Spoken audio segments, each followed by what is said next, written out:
তো রিসেন্টলি আমাকে আমার একজন দিদি আমাকে গিফট করেছে এই ফেস আইস রোলারটা। তো এইটা কিন্তু আমি এই প্রথম ইউজ করব।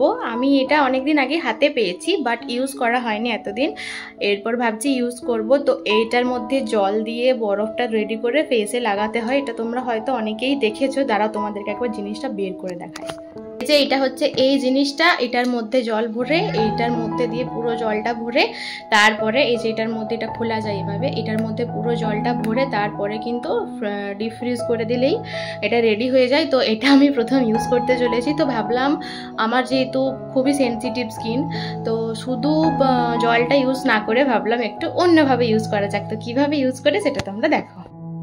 তো এই দেখো, এটা হচ্ছে এই জিনিসটা যেটা আমাকে আমার দিদি গিফট করেছিল, আর এটার মধ্যে জল ভরে কিন্তু আমি জিনিসটাকে বানাবো। কিন্তু আমি ভাবলাম একটু অন্যরকমভাবে ট্রাই করা যাক, যেহেতু আমার ভীষণ সেনসিটিভ স্কিন, তাই শুধু জলটা বরফ না করে একটু অন্যরকম বানানো যাক। তার জন্য দেখো আমি প্রথমে কয়েকটা নিম পাতা নিয়ে ভালোভাবে সেটাকে ফুটিয়ে নিয়েছি, এবং নিম পাতাটা ফোটানোর পরে কিছুটা এইরকম এসেছে কালারটা, এবং ওর মধ্যে আমি এখানে অ্যাড করে দিয়েছি একটা ফুল গ্রিন টির একটা ব্যাগ, আর কি টি ব্যাগ যেগুলো হয় গ্রিন টির, সেই টি ব্যাগ। আর তার সাথে অ্যাড করে দিয়েছি আমি একটা ভিটামিন ই ক্যাপসুল, এবং ওর মধ্যে দিয়ে দিয়েছিলাম আমি অ্যালোভেরা জেল।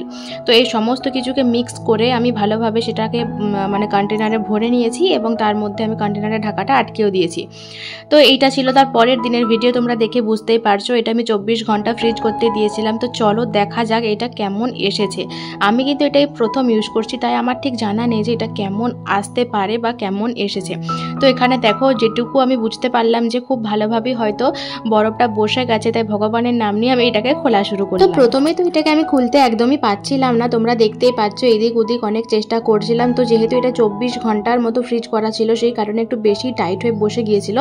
তো তারপরে দেখো ফাইনালি এটা কিন্তু বেরিয়ে এসেছে, আর এত সুন্দর গোলাকৃতি মানে এসছে শেপটা, কি বলবো, মানে আমি যেমনটা চেয়েছিলাম সেই রকম এসছে। তো চলো এরপরে ফেসে অ্যাপ্লাই করার পালা।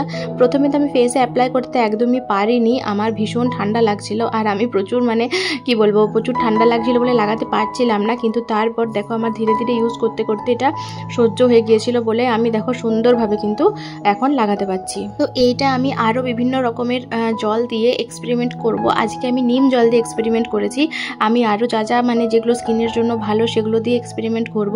তো এর মধ্যে প্রচুর মানে দারুণ দারুণ জিনিস দেওয়া আছে, যেমন একটা পুরো গ্রিন টি দেওয়া রয়েছে, তার সাথে দেওয়া রয়েছে vitamin E capsule, aloe vera gel, আর নিম তো সকলেই জানো স্কিনের জন্য কতটা উপকারী। আর এখানে দেখো আমার ইউজ করতে করতে ঠোঁটের মধ্যে নিমটা লেগে যে মুখের মধ্যে ঢুকে গিয়েছিল, তো এত তেতো লাগছিল কি বলবো।